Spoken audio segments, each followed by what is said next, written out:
द्वेष कोण करतं हे तर जग बघतंय.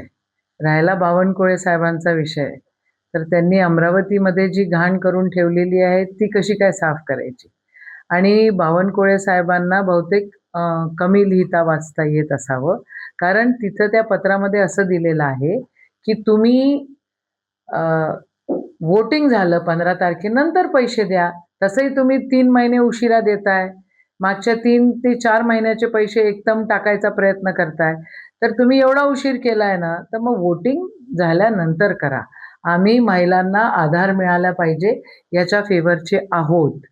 पण जेव्हा पाहिजे तेव्हा देत नाही आणि आता इलेक्शनच्या समोर तुम्ही पैसे देण्याचा प्रयत्न करताय. तर हे काय बरोबर नाही आहे, असं आमचं ठाम मत आहे. आणि जहर अख्ख्या देशामध्ये कोण करवतंय आणि कोणची विचारधारा करतंय हे तर जग बघतंय. अख्खी युवा पिढी खराब करून टाकलेली आहे या भाजपवाल्यांनी, ही फॅक्ट आहे. आणि त्यांना दुसरं काहीच दिसत नाही. अमरावतीसारख्या आमच्या छोट्याशा आणि छानशा शहराला पण यांची नजर लागलेली आहे. आणि त्यांना निवडणूक फक्त हिंदू-मुस्लिमवर न्यायची आहे.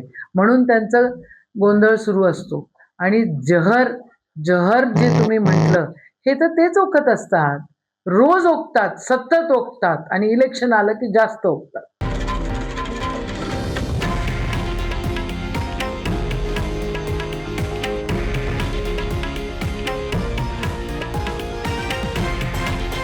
हे आहे देशातील नंबर 1 न्यूज नेटवर्क आणि आपण पाहत आहात TV9 मराठी, एकमेव.